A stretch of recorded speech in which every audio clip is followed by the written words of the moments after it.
Háiste sa gine cór.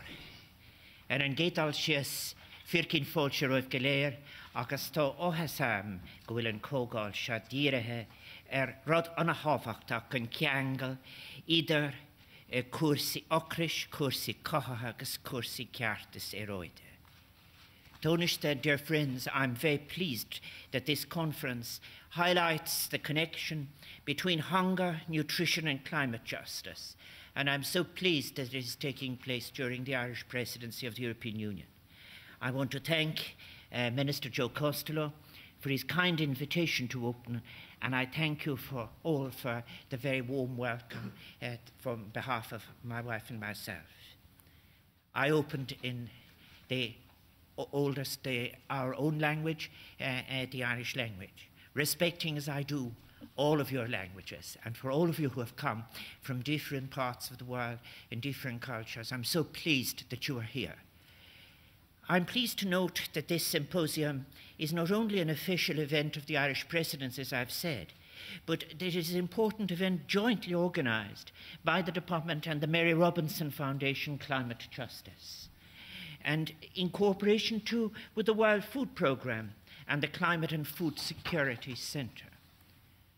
I'm aware that a strong focus will be placed, and I'm so pleased about this, on ensuring that those most affected by the impacts of climate change in developing countries will be heard.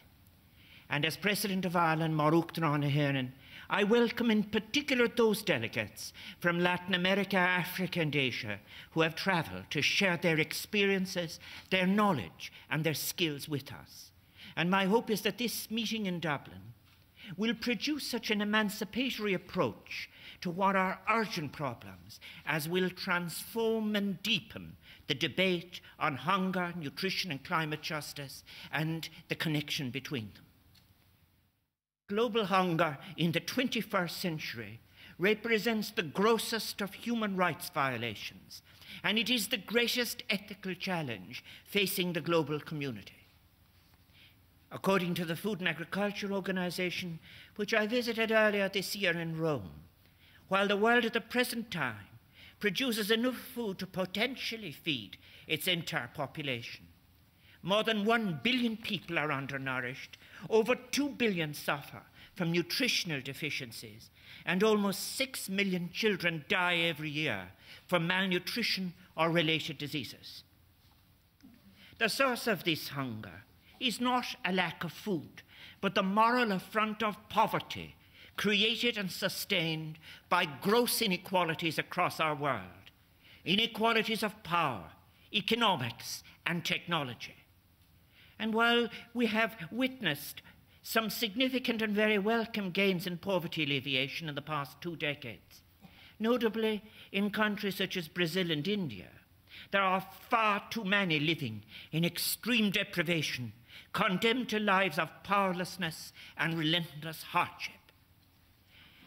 The majority of those suffering from hunger and malnutrition are landless people. They are smallholders. Many are women and girls living in rural areas without access to production resources. Now, although many people might imagine that deaths from hunger generally occur in times of famine and conflict, the fact is that only about 10% of these deaths that I mention are the result of armed conflicts, natural catastrophes, or exceptional climatic conditions. The other 90% are victims of long-term, chronic lack of access to adequate food, which represents, I repeat, the greatest ethical failure of the current global system. This food insecurity is, of course, in violation, we must realise, of the substantial international law which underpins the right to food, a right that was recognised in the 1948 Universal Declaration of Human Rights, enshrined in the 1966 International Covenant on Economic, Social and Cultural Rights. And that stated, the right to food is realised when every man, woman and child, alone or in community with others, has physical and economic access to adequate food or means for its procurement. At the Rome Declaration on World Food Security in 1996, Ireland joined other nations in reaffirming its commitment to ensure the right to food is realised at the global level. And subsequently, the United Nations Economic and Social Council produced General Comment 12 on the right to adequate food, and that was in 1999. The comment sets out the necessary steps that were to be taken by states and civil society to respect, protect, facilitate, and fulfill the right to food. These commitments and the right to food guidelines of 2004 oblige states to take preventative and proactive steps to ensure that adequate food is available and accessible to all those in their jurisdictions. In spite of these commitments and obligations, hunger and food insecurity are on the increase. According to the Food and Agriculture Organization, the three central reasons behind this increase are the neglect of smallholder agriculture, the global economic recession, and the significant increase in food prices, which has placed food out of reach of so many of the world's poor. The goal, of course, is not just that. It is to produce, not just to produce more food, but to ensure that each child has access to adequate nutrition, to a sustainable diet that will allow each child to grow and thrive and to reach their full potential in life. We now have, of course, high-level political commitment and leadership from the United Nations Secretary General through the Zero Hunger Challenge and through the Scaling Up Nutrition movement. And it is crucial that we build on that political commitment. But the compelling reality is that proper nutrition makes a contribution to simultaneously meeting several of the Millennium Development Goals, most prominently in the vital areas of improving maternal health, reducing and minimizing child mortality, and in getting children into and through the formal education process. But no area, however, more succinctly raises the moral question: can words be translated into actions? After all, when commitments are betrayed in the name of interests, be they national or global, the hungry and poor of the world are smitten twice, the second time by bad faith. Climate change presents another complex layer of challenges onto those that I have mentioned. Challenges to the nutrition imperative. Extreme climate events, ever more frequent, undermine the ability of many of the world's poorest people to earn a decent living sufficient to secure a sustainable diet of sufficient nutritional quality. Michael Jacobs, in a recent article in the Social Europe Journal, quotes the World Bank, which warned recently that the present emission trends will lead to global warming of at least 4 degrees centigrade by the middle of the century, triggering what he called a cascade of cataclysmic changes, including more frequent weather-related disasters, declining global food stocks, and sea level rise that will affect hundreds of millions of people. And he quotes the Stern report, which suggested that even leaving aside the human cost in an appeal to self-interest, the economic losses caused by such events would be equivalent in this century to the cost of the 2 world wars and the Great Depression of another century. But the crisis is much wider than this. An index of the prices of 33 commodities, ranging from iron and ore, copper and aluminium, to soybeans, coffee and cotton, from 1900 to 2010, shows a remarkable phenomenon. For 100 years, commodity prices fell on average by 1.2% per year, a reduction over the century of 70%. But in the last 10 years, that entire 100-year fall in prices has been wiped out. There is by a surge in prices that is twice as great as the surge in prices that occurred during the Second World War. So climate change is not an abstract phenomenon featuring in arcane science journals measured only in laboratories. It is present everywhere in its consequences, and perhaps most harshly and adversely in environments where people are least equipped to meet its force and its ill effects, and incidentally, the people who are the least responsible for its causes. According to the United Nations Human Development Report of 2011, countries with low human development indices have contributed the least to global climate change, but they have experienced and are experiencing the greatest loss in rainfall and the greatest increase in its variability, with implications for agricultural production and livelihoods and any efforts at poverty reduction. And even as we speak, the least fortunate on the planet are already bearing the brunt of past emissions, and our generation, in some senses, bears a heavier responsibility than earlier generations. Why? We, unlike those who went before us, cannot say that we did not know the consequences. If present consumption patterns, for example, in our shared vulnerable planet, if they continue, 2/3 of the world's population will live in water-stressed conditions by 2025. And 3.5 planet Earths would be needed to sustain a global population if we were to mimic the current lifestyle of the average European or North American. It is projected that world food production will need to increase in the order of 60% to 70% by 2050 if we are to meet the needs of that year's world population of 9 billion people. Yet the overall impact of climate change will see an increase in extreme weather events in vulnerable areas of the world. Food security will increasingly rely on agricultural systems already at great risk of adverse change and exposed as a result to lower yields. So what type of response might ensure the right to food and promote sustainable, equitable development?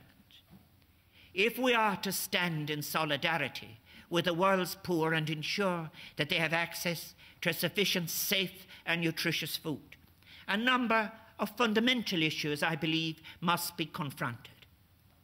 One of the most difficult challenges facing policymakers is to achieve a sustainable solution that takes account of the water, food and energy relationship with each other and their connectedness.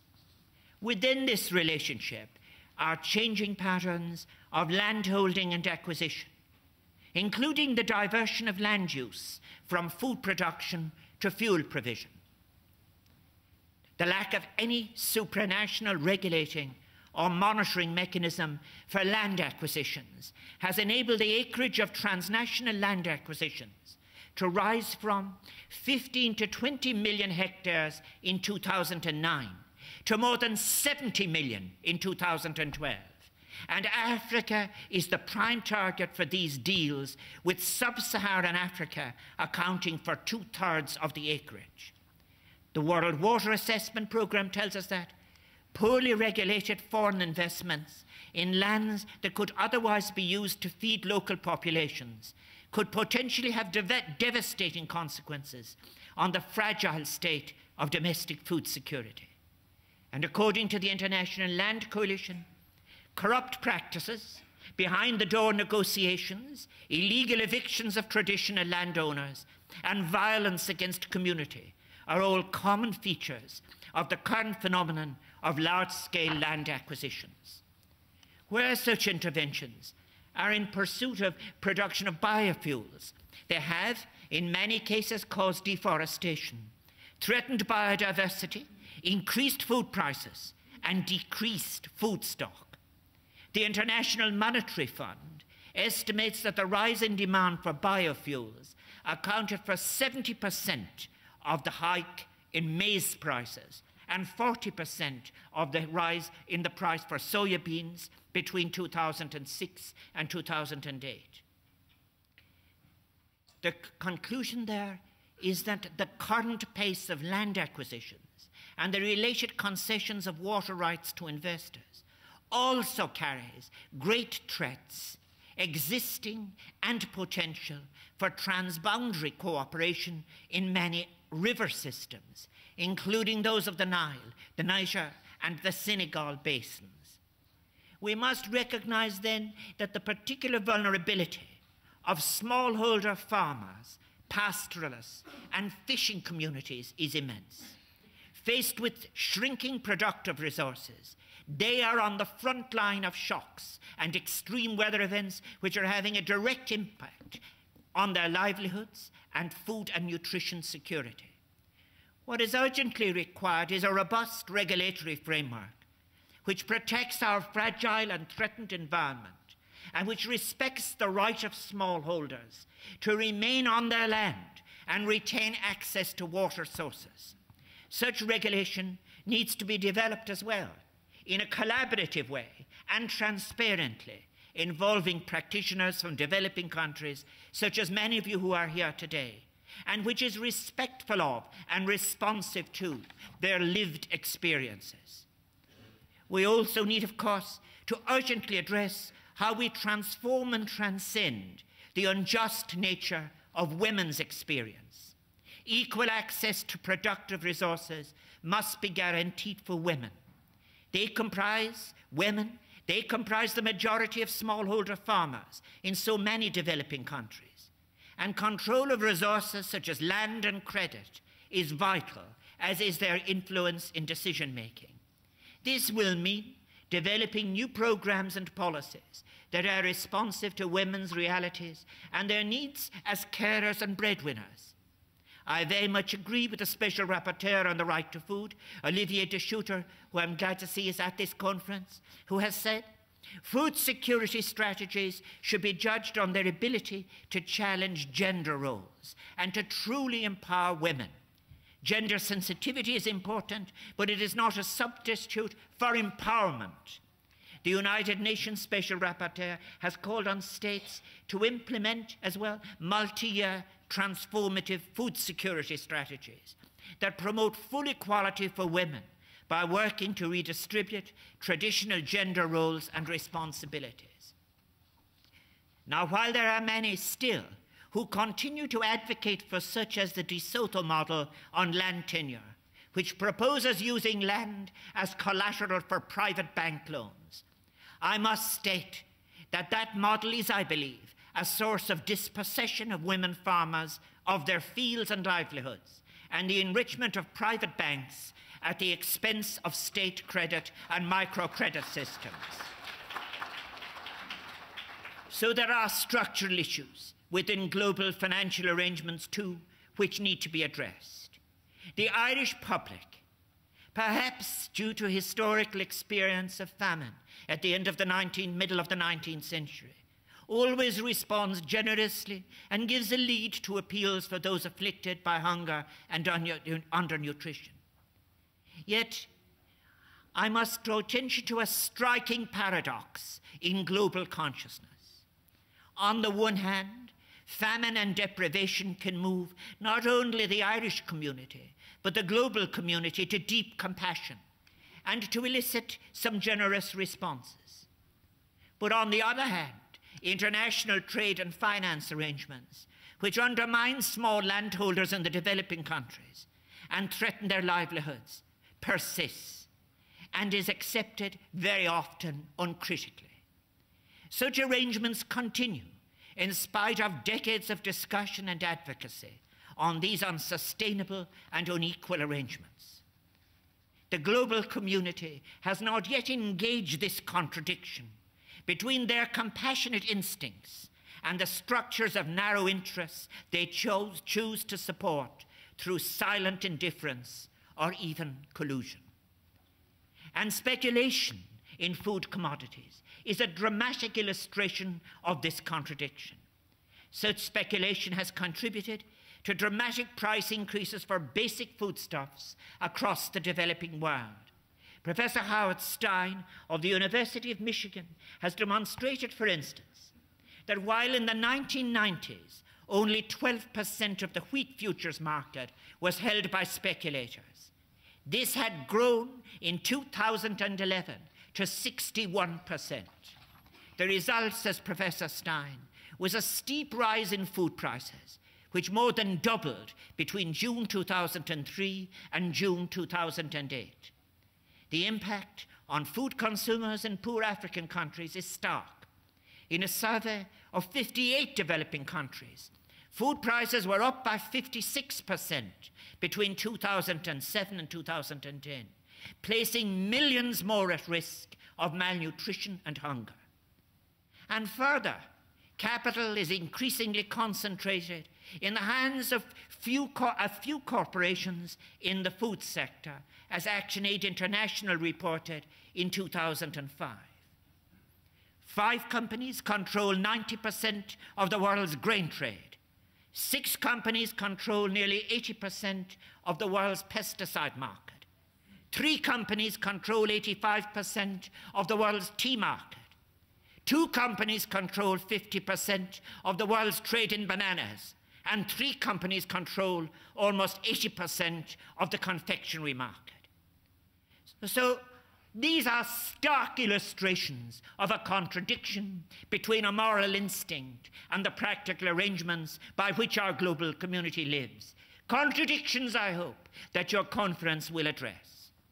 And while the efforts now being attempted to put in place through the G20 on agriculture markets information system, which will provide transparency in key commodity markets, and that is welcome, a practical intervention. The moral and ethical issues of speculation in foodstuffs, even during times of famine, remains to confront us. We must not lose either the opportunity, I suggest then, to put the stamp of our shared humanity and our shared vulnerability on all of these challenges. The institutional and structural reforms that are necessary are now more urgent than ever. There are, of course, 2 acknowledged issues of uneven and price-distorting agricultural subsidies in all their complexity, and issues of technology transfer and dependency, which I have no doubt will come in for discussion over the next 2 days. Mar focal scéir chun críocha Carlish and Métatá. To conclude, Ireland, through the government's development programme Irish Aid, and through the work of so many NGOs community to which I pay tribute, has been working assiduously to improve the awareness of these interlinkages and outcomes in human and economic development. And this, I hope, is in line with an emerging, I would hope that I am right, an emerging global consensus among informed and concerned scholars and practitioners. This trend stresses the need for an integrated and comprehensive approach to addressing food security and nutrition, security in the right to food, through linking agriculture, food security, and nutrition interventions and climate change. I am so pleased that Ireland's European Union presidency reflects quite properly the political imperative to place hunger and undernutrition at the centre of our efforts. This will be sustained not only until 2015, when the timescale for the Millennium Development Goals concludes, but afterwards, when a new set of successor global goals, which I hope reflects your views, will emerge from discussions and consultations now underway internationally, but which must be informed by the practical experience of those who are suffering from climate change. And the results of this valuable conference and your deliberations will, I am sure, inform and shape this post-2015 framework for global justice. Every success and blessing on all of your discussions and their succeeding efforts. I am delighted and honoured to formally open this conference, and I so wish you well in every deliberation. Garamila Mahagi, thank you.